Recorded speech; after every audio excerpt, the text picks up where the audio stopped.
Day 3. I work tonight in Waterloo, and it just reminded me, obviously, I mean, I know it anyway, but how dangerous the job is that I do on the streets, especially. Yeah, I remember when I was in Melbourne and I was walking along the street and the guy just gave me a massive to the face. Well, today there was a guy who was, yeah, he was mentally unstable, he was angry and what have you. And I remember when I was setting up, I sort of saw him and he was like, rah, rah, rah, shouting stuff at me. And I went and sort of kind of went near some people, basically, for a little protection. Just assessing the situation. Anyway, he went away. But when I finished, he came straight up to me and was like, rah, rah, rah, rah, this is my beat and this and that. And he like wanted £10 or whatever it was. And I was, just saying, look. And in the end, he was sort of like, I'm going to, smack you.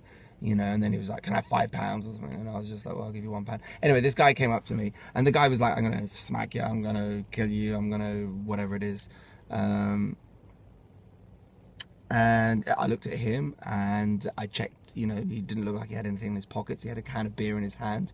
And I was just like, what do I do here, sort of thing, in this situation? Am I going to take a hit? I don't hit people, it's, the thing, but then you're forced in a situation of self-defense. Do you take the first punch? It's as simple as that. Taking the first punch sometimes is self-defense, is it not? I mean, I don't know.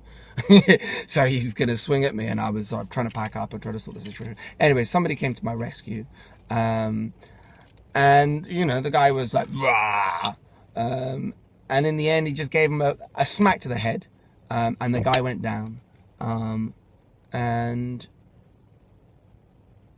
yeah, and the guy just took control of the situation, and he protected me, and I packed up, and I left, and I thanked the guy for his protection.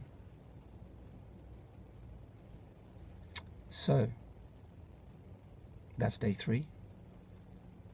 What was really lovely was when I went there was a homeless woman, and she was kind of like sitting down on the ground and stuff, and I said to her, look, I'm the disco bunny, I've come here and I want to do some disco bunnying.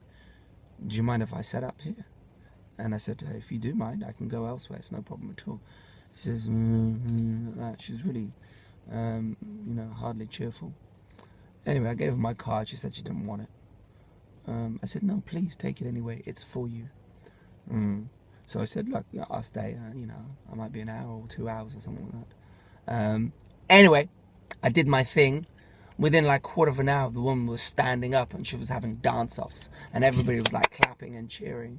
And then, an hour later, she just went back to bed again on her cardboard in the tunnel where I was. She loved it. So tonight, I'm going to end day 3. I'm going to drive to Brighton now.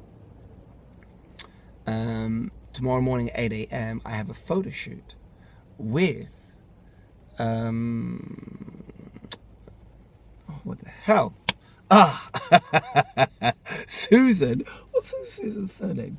Triple barreled Mary Maid or something. What is it? Oh, Pablo, I've forgotten. Anyway, whatever. Point is, never mind. Brighton, I'm gonna be there tomorrow. Now, yeah, that's all. That's the end of my rant for today. That's the update on where I am. Day 3, I am still bunnying. I have 36 more steps to do. Boom!